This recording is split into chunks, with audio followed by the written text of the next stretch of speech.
Hello students, आज का जो हमारा टॉपिक है वो है हमारा 12th क्लास का कोलिगेटिव प्रॉपर्टीज। जो कोलिगेटिव प्रॉपर्टीज है वो क्या होती हैं? जो नंबर ऑफ सोल्यूट पार्टिकल्स पर डिपेंड करेंगी, ना कि नेचर पर। जो properties number of solute particles पर डिपेंड करती हैं उन्हें हम कोलिगेटिव प्रॉपर्टीज बोलते हैं। इन प्रॉपर्टीज को आप डेमोक्रेटिक प्रॉपर्टीज भी बोल सकते हो।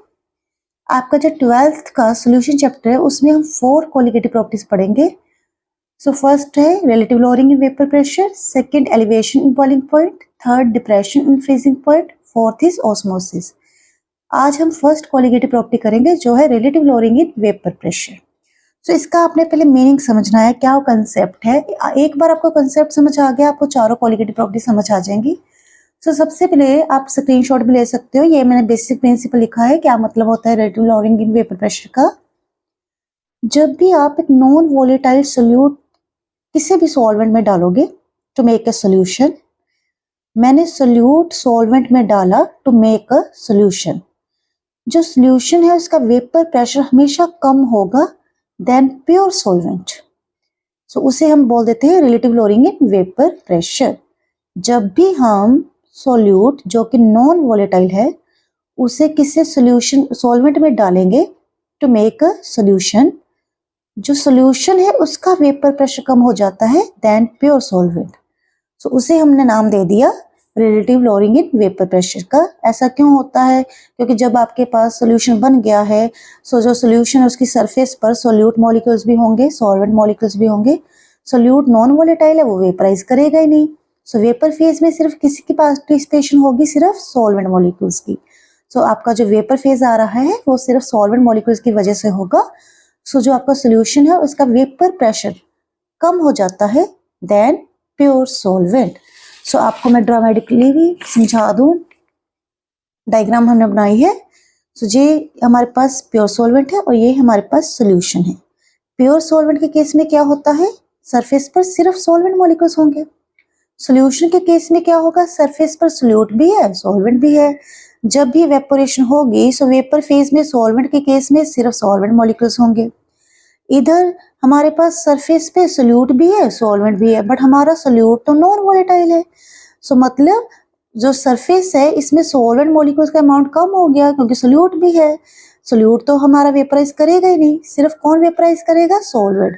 सो यहाँ पे हमें समझ आया जो वेपर प्रेशर है वो सोल्यूशन का कम हो गया then vapour pressure of pure solvent. बस यही कॉन्सेप्ट समझना है कि जब भी हम नॉन वोलेटाइल सोल्यूट डालेंगे किसी सॉल्वेंट में to make a solution, solution का वेपर प्रेशर कम हो जाता है देन प्योर सॉल्वेंट। ऐसा क्यों होता है? क्योंकि सोल्यूट की कोई भी पार्टिसिपेशन नहीं होगी इन द वेपर फेज। फिर हम इसको अब मैथमेटिकल रिलेशन में करेंगे। इस पूरे चैप्टर में जितने भी रिलेशन आएंगे, ए को हम सॉल्वेंट मान के चलेंगे, बी को सोल्यूट। ठीक है, ए एंड बी हमने मान लिए दो कंपोनेंट्स किसी सोल्यूशन के, सॉल्वेंट है और बी सोल्यूट है। पी ए पी बी इनके पार्शियल वेपर प्रेशर हो गए। P naught B, P naught A P naught B pure component के वेपर प्रेशर हो गए। सो हमारे कंसेप्ट के अकॉर्डिंग, जो हमने ऊपर कंसेप्ट किया है उसके according, total vapour pressure solution का वो किसके इक्वल आ गया, पी ए का, partial vapour pressure of component ए। यहाँ पे पी बी क्यों नहीं आ रहा है? क्योंकि हमारा जो सोल्यूट है वो नॉन वोलेटाइल है, पी बी पार्टिसिपेट नहीं कर रहा है। Also from Raoult's law, P A equal to P naught A X A, हमने रियोल्स लॉ में पढ़ा है। पी ए किसके इक्वल होता है, P naught A X A. P B किसके इक्वल होता है, P naught B X B. So यहाँ पे टोटल प्रेशर पी किसके इक्वल आ जाएगा, P equal to P naught A X A. P B participate नहीं कर रहा है, सोल्यूट हमारा नॉन वोलेटाइल है। सो इस रिलेशन को अब हमने कंप्लीट करना है। इस स्टेप के बाद क्या हुआ है, हमने क्या किया, पी नोट ए इधर ले आए, सिमिलर टर्म्स को इकट्ठा कर लिया, P upon P naught A equal to X A. दोनों साइड्स को 1 से सब्ट्रैक्ट करेंगे, 1 minus P upon P naught A equal to 1 minus X A. किसी भी सोल्यूशन में अगर दो कंपोनेंट्स होते हैं उनके मोल फ्रैक्शन का सम हमेशा 1 होता है। X A plus X B equal to 1। So X B किसके इक्वल आ जाता है, 1 minus X A. So 1 minus X A को क्या पुट कर दिया, एक्स बी। ये जो लेफ्ट हैंड साइड इस रिलेशन की आई, पी नोट ए एलसीएम ले लिया, ऊपर आ गया P naught A minus P upon P naught A. Left hand side को हम बोलते हैं relative lowering in vapour pressure, जो किसके इक्वल आई है, मोल फ्रैक्शन ऑफ सोल्यूट के। इस रिलेशन से हमें ये पता लगा है कि relative lowering in vapour pressure किसके इक्वल होती है, मोल फ्रैक्शन ऑफ सोल्यूट। अब हमें ये शो करना है कि ये रिलेटिव लोअरिंग वेपर प्रेशर ये कोलिगेटिव प्रॉपर्टी है। Relative lowering in vapour pressure किसके इक्वल आ रही है? मोल फ्रैक्शन ऑफ सोल्यूट, मतलब ये डिपेंड कर रही है मोल फ्रैक्शन ऑफ सोल्यूट पर।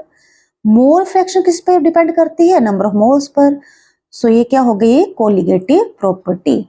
सो ये फर्स्ट कोलिगेटिव प्रॉपर्टी हमने की है, that is relative lowering in vapour pressure.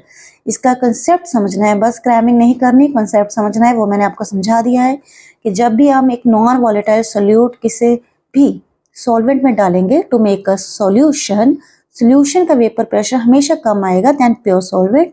और ऐसा क्यों हो रहा है? क्योंकि जो सॉल्यूशन बना है उसकी सरफेस पर सोल्यूट मॉलिक्यूल्स भी हैं, सॉल्वेंट मॉलिक्यूल्स भी हैं, बट सोल्यूट जो है वो वेपराइज होगा ही नहीं, उसकी कुछ भी कंट्रीब्यूशन नहीं होगी टुवर्ड्स वेपर फेज, सिर्फ किसकी पार्टिसिपेशन होगी? सॉल्वेंट की।